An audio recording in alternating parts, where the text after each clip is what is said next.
रब्बी आऊज़ु बिका मिन हमाजाति सयातीन व आऊज़ु बिका रब्बी अन याहदुरून। बिस्मिल्लाहिर रहमानिर रहीम। रब्बी इश्रह ली सदरी व यस्सिर ली अमरी वहलुल उक़दतम मिन लिसानी यफ़क़हू क़ौली रब्बी जिदनी इल्मान। प्रिय दर्शकबृन्द, আপোনালোক আটাইলৈকে জনাইছো শান্তি বৰ্ষণৰ আহ্বান। সালামুন আলাইকুম। আপোনালোক সকলোৰে ওপৰত মহান আল্লাহৰ শান্তি বৰ্ষিত হওক। সমগ্ৰ মানৱ জাতিৰ বাবে সৃষ্টিকৰ্তা তথা প্ৰতিপালক, বিশ্বজগতৰ সৃষ্টিকৰ্তা তথা প্ৰতিপালক মহান আল্লাহৰ তৰফৰ পৰা অৱতীৰ্ণ হোৱা এই বিস্ময়কৰ মহাগ্ৰন্থ আল কুৰআনৰ অসমীয়া অনুবাদ চৰ্চাৰ ধাৰাবাহিকতাৰ আজিৰ 132 নং খণ্ডটিলৈ মই মুক্তাবুল হুছেইনে আপোনালোক সকলোকে জাতি ধৰ্ম বৰ্ণ নিৰ্বিশেষে আমন্ত্ৰণ জনাইছো। আহক ইনশাআল্লাহ সৃষ্টিকৰ্তা গৰাকীৰ তৰফৰ পৰা আমাৰ কল্যাণৰ অৰ্থে প্ৰকৃততে কি বাণী প্ৰেৰণ কৰা গৈছে সেই দিশটো আমি প্ৰত্যেকে আমাৰ নিজ মাতৃভাষাত বুজাৰ চেষ্টা কৰোঁ। লগে লগে সৃষ্টিকৰ্তা গৰাকীৰ প্ৰতি আমি আত্মসমৰ্পিত যাতে হ'ব পাৰোঁ তাৰ বাবে আমি চেষ্টা আমাৰ অব্যাহত ৰাখোঁ। আৰম্ভ কৰিব লৈছোঁ কুৰাণ মজিদৰ 6 নং সূৰা আল আনামৰ 101 নং আয়াতৰ পৰা। বিসমিল্লাহিৰ ৰহমানিৰ ৰহিম। বাদিউস সামাওয়াতি ওয়াল আরদা আন্না ইয়াকুনু লাহু ওয়ালাদুন ওয়ালাম তাকুন লাহু সাহিবাতুন ওয়া খালাকা কুল্লা শাইইন ওয়া হুয়া বিকুল্লি শাইইন আলিম। প্ৰিয় দৰ্শকবৃন্দ, মন কৰি যাব এই আয়াতৰ পৰা প্ৰকৃততে মহান আল্লাহে তেখেতৰ বান্দাসকলক আল্লাহে নিজে নিজৰ পৰিচয় কি ধৰণে দাঙি ধৰিছে, যে আল্লাহ প্ৰকৃততে কোন, সেই দিশটো এই আয়াত কেইটাৰ দ্বাৰা অতি স্পষ্টভাৱে প্ৰকাশ পাব। কেৱল আমি মাথো সূক্ষ্মভাৱে আয়াতবোৰ আমি বুজাৰ যদি চেষ্টা কৰোঁ তেন্তে আমি বুজিবলৈ ইনশাআল্লাহ সক্ষম হ'ম যে প্ৰকৃততে সৃষ্টিকৰ্তা প্ৰতিপালক গৰাকীয়ে তেখেতৰ বান্দাৰ প্ৰতি তেখেতৰ নিজৰ পৰিচয় কেনেধৰণে দাঙি ধৰিছে। ইয়াত কোৱা গৈছে বাদিউস সামাওয়াতি ওয়াল আৰদা। বাদিউ উদ্ভাৱক, অৰিজিনেটৰ, আস সামাওয়াতি ওয়াল আৰদাই এই আকাশমণ্ডলী আৰু পৃথিৱীৰ উদ্ভাৱক। আন্না ইয়াকুনু লাহু ওয়ালাদুন, আন্না কেনেকৈ তেখেতৰ সন্তান থাকিব পাৰে, ওয়ালাম তাকুন লাহু সাহিবাতুন যেহেতু তেখেতৰ কোনো সংগীয়েই নাই, লাম তাকুন লাহু তেখেতৰ কোনো সংগীয়েই নাই, সাহিবাতুন সংগী। গতিকে যিহেতু আল্লাহৰ কোনো সংগীয়েই নাই তেনে স্থলত তেখেতৰ কেনেদৰে পুত্ৰ বা সন্তান থাকিব পাৰে। ওয়া খালাকা কুল্লা শাইইন যেহেতু তেখেতে প্ৰত্যেকটো বস্তু তেখেতে সৃষ্টি কৰিছে, খালাকা। ওয়া হুয়া বিকুল্লি শাইইন আলিম আৰু তেখেতে বিকুল্লি শাইইন আলিম প্ৰত্যেকটো বিষয়ৰ ওপৰত তেখেত জ্ঞাত, তেখেতে জানে। যেহেতু প্ৰত্যেকটো বস্তু তেখেতেই সৃষ্টি কৰিছে গতিকে নিঃসন্দেহে তেখেতে প্ৰত্যেকটো বস্তুৰ বিষয়ে খুব ভাল ধৰণে জানে। জালিকুমুল্লাহ, চাওক আল্লাহৰ পৰিচয় কেনেধৰণে দিছে। জালিকুমুল্লাহ, সেইজনেই তোমালোকৰ আল্লাহ। আল্লাহ শব্দটো যিহেতু আমি আগতেও কৈছো এটা যৌগিক শব্দ। ইয়াক যদি আমি ভাঙো আল ইলাহ, আল দি আৰবীত নিৰ্দিষ্ট কৰিবৰ বাবে আল ব্যৱহাৰ কৰা যায়, আলিফ লাম, যাক আমি ইংৰাজীত দা, THE দা আমি ব্যৱহাৰ কৰোঁ। গতিকে ভাঙি যদি ইয়াৰ আমি অনুবাদ বা অৰ্থ বুজিব বিচাৰোঁ, জালিকুমুল্লাহ সেইজনেই তোমালোকৰ একমাত্ৰ মান্য ইলাহ, ৰব্বুকুম তোমালোকৰ সৃষ্টিকৰ্তা প্ৰতিপালক, ৰব। লা ইলাহা তেওঁৰ লা ইলাহা কোনো মান্য নাই, ইলাহ লা ইলাহা কোনো মান্য নাই ইল্লা হুৱা এক্সেপ্ট তেওঁৰ বাহিৰে। যেহেতু একমাত্ৰ মান্য আমাৰ আল্লাহ অৰ্থাৎ আল ইলাহ, গতিকে লা ইলাহা ইল্লা হুৱা কোনো মান্য নাই একমাত্ৰ তেওঁৰ বাহিৰে। খালিকু কুল্লি চাইয়িন, পুনৰ কৈছে খালিকু কুল্লি চাইয়িন, প্ৰত্যেকটো বস্তু তেখেতে সৃষ্টি কৰিছে। ফাবুদুহু, হু দি আল্লাহক বুজাইছে। খালিকু কুল্লি চাইয়িন, প্ৰত্যেকটো বস্তু তেখেতে যিহেতু সৃষ্টি কৰিছে, ফাবুদুহু, গতিকে তেখেতৰ গোলামী কৰা, তেখেতৰ ইবাদত কৰা, তেখেতৰ নীতি নিৰ্দেশনা মানি চলা। ৱহুৱা আলা কুল্লি চাইয়িন ৱাকিল, ৱহুৱা আৰু তেখেতেই আলা কুল্লি চাইয়িন প্ৰত্যেকটো বিষয়ৰ ওপৰত ৱাকিল, তেখেত অভিভাৱক, তেখেত ডিছপ'জাৰ, তেখেত সমাধানকাৰী, প্ৰত্যেকটো বিষয়ৰ ওপৰত তেখেত পৃষ্ঠপোষক, এনেধৰণৰ অৰ্থ বহন কৰে ৱাকিল শব্দৰ দ্বাৰা। লা তুদৰিকুহু আবছাৰাহু, মন কৰি যাব আয়াত কেইটা অতি গুৰুত্বপূৰ্ণ। আল্লাহৰ পৰিচয় আল্লাহে কেনেধৰণে আমাৰ আগত দাঙি ধৰি আছে। লা তুদৰিকুহু, ইয়াতো এই হু দি আল্লাহক বুজাইছে। লা তুদৰিকুহু, তেখেতক চিনাক্ত কৰিব নোৱাৰে। আল আবছাৰা, আবছাৰু, কোনো দৃষ্টিয়ে তেখেতক চিনাক্ত কৰিব নোৱাৰে, তেখেতক চাব নোৱাৰে।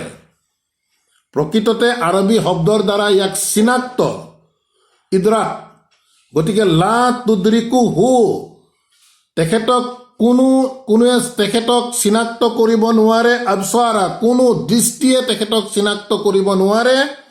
ৱহুৱা ইউদৰিকু, অথচ তেখেতে চিনাক্ত কৰিব পাৰে।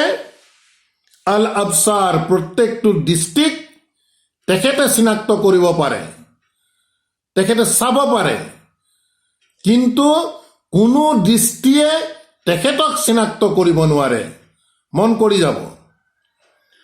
ৱহুৱা লাতিফুল খবীৰ, আৰু তেখেত প্ৰত্যেকটো সূক্ষ্ম বিষয়ৰ ওপৰত তেখেতে খবৰ ৰাখে। তাৰ পাছৰ আয়াতত কৈছে قد جاءكم بشائر من ربكم, অকমান সূক্ষ্মভাৱে ইয়াক আমি বুজিবলগীয়া আছে। ইয়াৰ আগৰ আয়াতত কৈছে যে কোনো দৃষ্টিয়ে তেখেতক চিনাক্ত কৰিব নোৱাৰে, এইটো আল্লাহে কৈছে।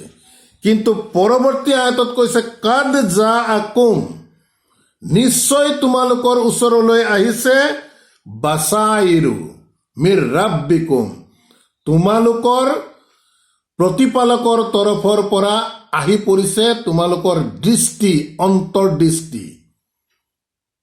এবাৰ কৈছে তেখেতক চিনাক্ত কৰিব নোৱাৰে, কিন্তু পৰৱৰ্তী আয়াতত কৈছে যে নিশ্চয় তোমালোকৰ ওচৰলৈ তোমালোকৰ প্ৰতিপালকৰ তৰফৰ পৰা আহি পৰিছে বাছাইৰ, দৃষ্টি, অৰ্থাৎ আল কুৰআন।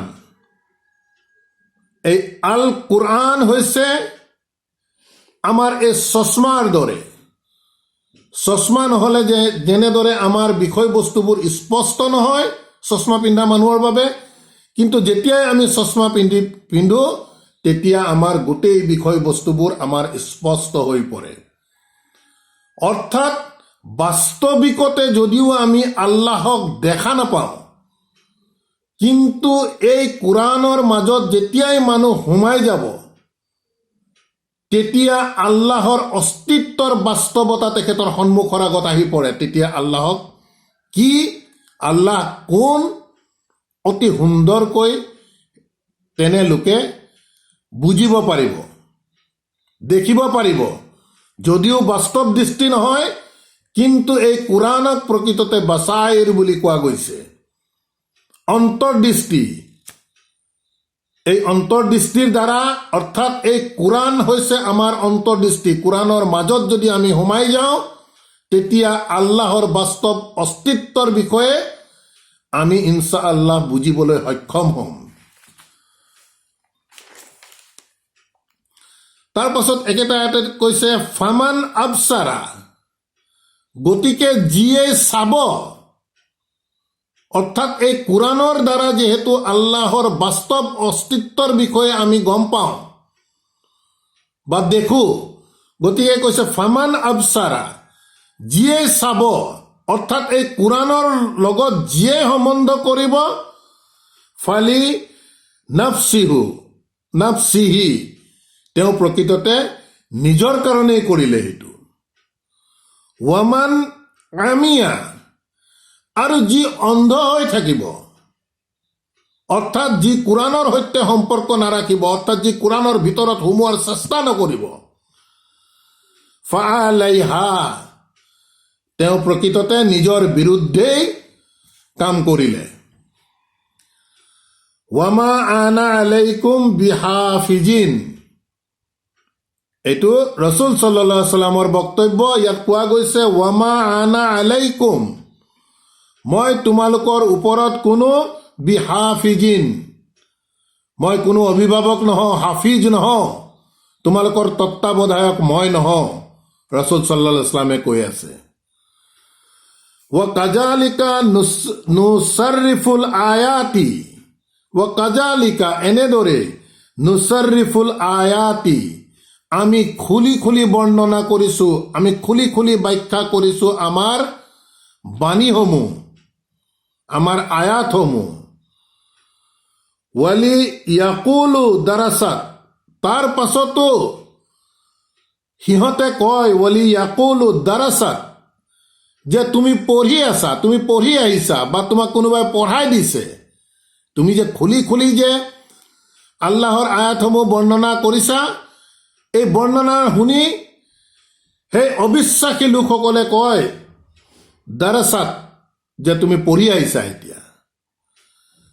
ৱালি নুবাইয়িনাহু, আৰু আমি স্পষ্টকৈ বৰ্ণনা কৰোঁ, লিকাউমি ইয়ালামুন, সেই জাতিৰ বাবে যি জাতিয়ে জানিব বিচাৰে, যি কৌমে জানিব বিচাৰে, তেনে লোকসকলৰ বাবে আমি ইয়াক অতি স্পষ্টভাৱে আমি বৰ্ণনা কৰি দিওঁ। ইত্তাবি মা উহিয়া ইলাইকা মিৰ ৰাব্বিকা, প্ৰিয় দৰ্শকবৃন্দ, মন কৰি যাব প্ৰতিটো শব্দ। ইত্তাবি, ইত্তেবা কৰা, অনুসৰণ কৰা, ইত্তাবি ফিয়েল আমাৰ, অৰ্থাৎ নিৰ্দেশাত্মক ক্ৰিয়া।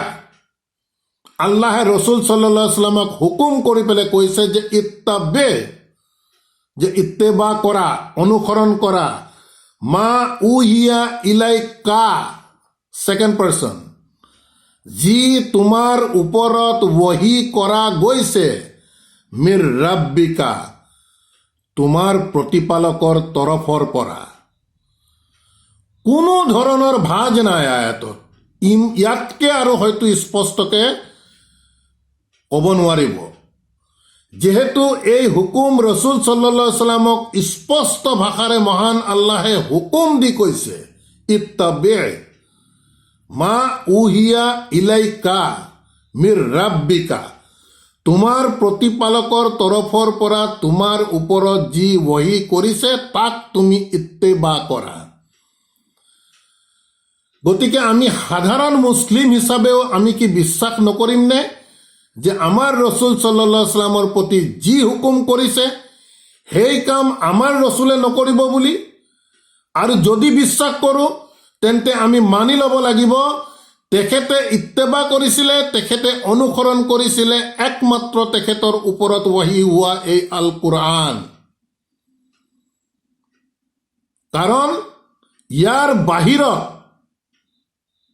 ৰসুল সাল্লাল্লাহু আলাইহি সাল্লামৰ প্ৰতি ৱহি হোৱাৰ কোনো ধৰণৰ আল্লাহৰ বক্তব্য নাই, এই কথা অতি স্পষ্ট। গতিকে এই আয়াতে প্ৰমাণ কৰে যে মুহাম্মদ সাল্লাল্লাহু আলাইহি সাল্লামে ইত্তেবা কৰিছিল, অনুসৰণ কৰিছিল তেখেতৰ ওপৰত যি ওহী হৈছিল, অৰ্থাৎ এই আল কোৰআন তেখেতে ইত্তেবা কৰি চলিছিল। গতিকে এই দিশবোৰ আমি খুব সূক্ষ্ম দৃষ্টিৰে বুজাৰ চেষ্টা কৰিব লাগিব। তাৰ পাছত কৈছে লা ইলাহা, যে কোনো মান্য নাই, ইল্লা হুৱা, একমাত্ৰ তেওঁৰ বাহিৰে। গতিকে তেওঁ যি ওহী কৰিছে তোমাৰ ওপৰত, তুমি সেইটোহে ইত্তেবা কৰিবা। তাৰ বাহিৰত কোনো ধৰণৰ কথা নাই, তোমাৰ নিজস্বও কথা নাই বা বাহিৰৰ কোনো কথাও তুমি ইত্তেবা কৰিব নোৱাৰিবা। একমাত্ৰ সেইটোৱে ইত্তেবা কৰিব পাৰিবা যিটো তোমাৰ ওপৰত তোমাৰ প্ৰতিপালকৰ তৰফৰ পৰা ওহী কৰা গৈছে। অতি গুৰুত্বপূৰ্ণ আয়াত, অতি স্পষ্ট আয়াত। আমি এৰগেন্সি বাদ দি এই আয়াতবোৰ আমি বুজাৰ চেষ্টা কৰিলে ইনশাআল্লাহ আল্লাহে আমাৰ দুৱাৰ খুলি দিব বুজিবৰ বাবে।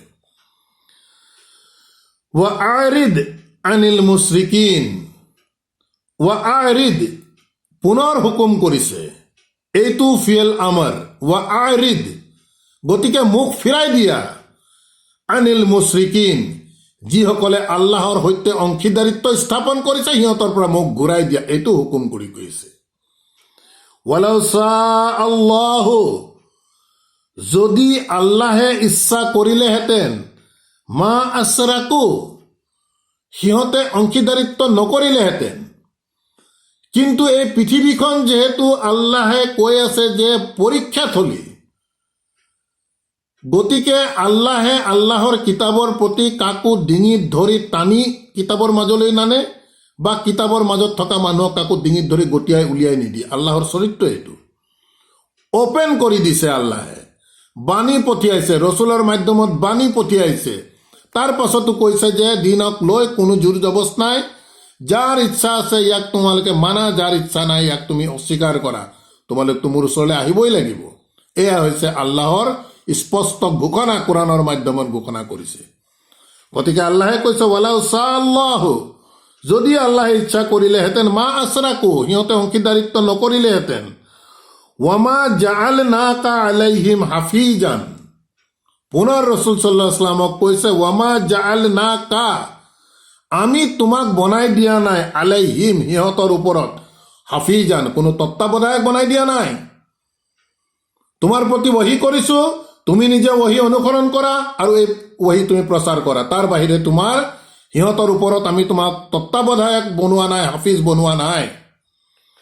ওয়ামা আনতা আলাইহিম বি ৱাকিলিন, আৰু ওয়ামা আনতা আলাইহিম, আৰু তোমাক সিহঁতৰ ওপৰত আমি কৰি দিয়া নাই, বি ৱাকিলিন সিহঁতৰ পৃষ্ঠপোষকো কৰা নাই, কোনো মধ্যস্থতাকাৰীও কৰা নাই, কোনো ৱকিল কৰি দিয়া নাই। মন কৰিব, এগৰাকী বাৰ্তাবাহকৰ প্ৰকৃততে পৰিচয় আল্লাহে কেনেকে দিছে এই কোৰআনৰ দ্বাৰা, সেই দিশটো আমি বুজাৰ চেষ্টা কৰিব লাগিব। ওয়ালা তাসুবু আল্লাযিনা ইয়াদউনা মিন দুনিল্লাহি, আল্লাহে সাধাৰণভাৱে প্ৰত্যেককে হুকুম কৰি কৈছে যে ওয়ালা তাসুবু, আৰু তোমালোকে ইনচাল নকৰিবা, অপমান নকৰিবা, গালি নাপাৰিবা, আল্লাযিনা যিসকলে, ইয়াদউনা মিন দুনিল্লাহি আল্লাহৰ পৰিৱৰ্তে যিসকলক আহ্বান কৰে, মাতে, আল্লাহৰ পৰিৱৰ্তে, মিন দুনিল্লাহি আল্লাহৰ উপৰিও আন যিসকলক মাতে, তেওঁলোকক উপাস্যসকলক তোমালোকে ইনচাল নকৰিবা, গালি নাপাৰিবা।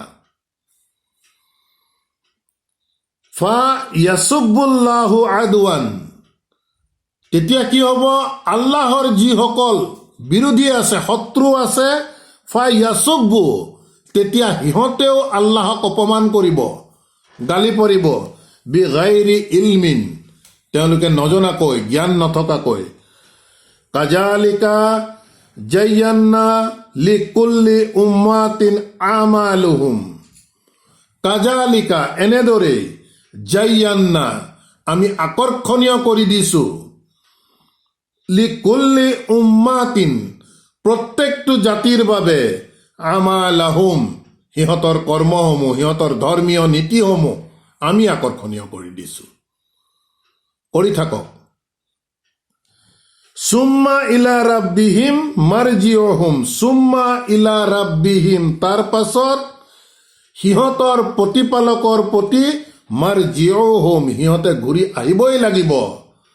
ফায়ুনাব্বিউহুম, তেতিয়া আমি সিহঁতক বৰ্ণনা কৰি বুজাই দিম। বিমা কানু ইয়ামালুন, যে প্ৰকৃততে সিহঁতে কি কৰিছিলে। আমাৰ ওচৰলৈ যিহেতু ঘূৰি আহিবই লাগিব, তেতিয়া আমি সিহঁতক বৰ্ণনা কৰি ব্যাখ্যা কৰি আমি সিহঁতক বুজাই দিম যে সিহঁতে কি কৰিছিলে। কানু ইয়ামালুন। ওয়া আকসামু বিল্লাহি, আৰু তেওঁলোকে আল্লাহৰ নামত কসম খায়।